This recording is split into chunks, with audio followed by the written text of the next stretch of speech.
I'm Alex Forsyth, and I want to talk to you today about my Mouse Droid project. So this is my Mouse Droid, and it has a whole bunch of different features inside of it that I'm going to be walking you through. Alright, so the first feature I'm going to go through of my Mouse Droid is its sound feature.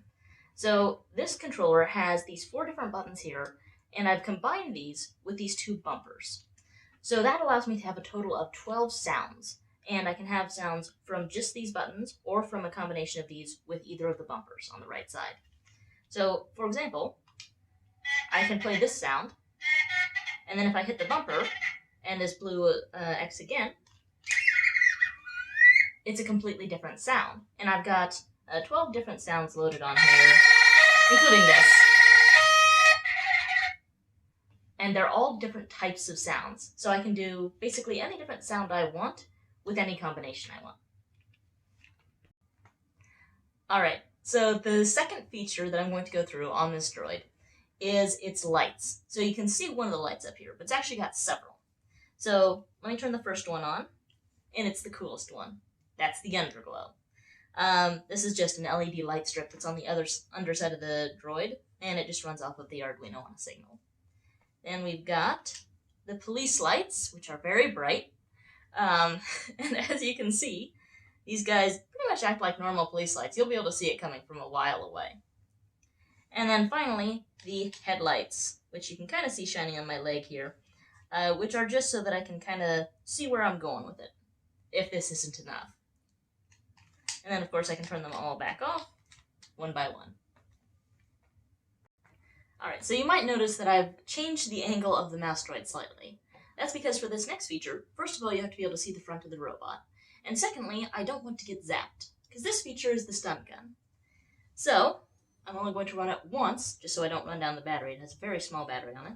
But, if you watch right about here, you will see a flash of electricity. And there you go. And that's why I moved it to be further away from me slightly. Alright.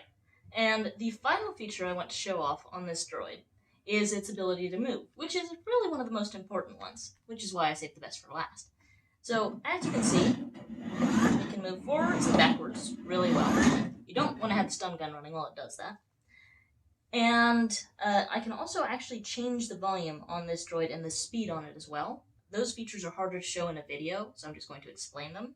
But these buttons here control the volume on the droid, and if I press this stick in, it will let me control the speed. If I increase the speed too much, it will just run into me more. I designed this system to include 4 custom boards of mine and custom code to go with some commercial off-the-shelf components.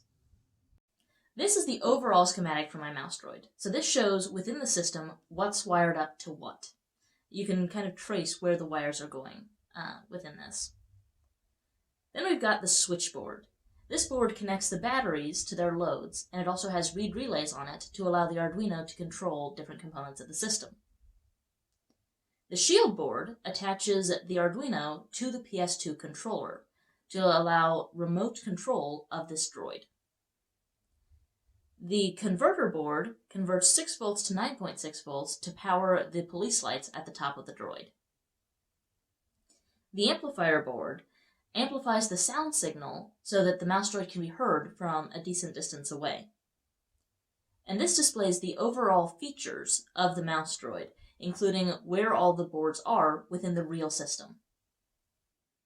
So that was a demonstration of the full power of this Mouse Droid. I hope you enjoyed this video.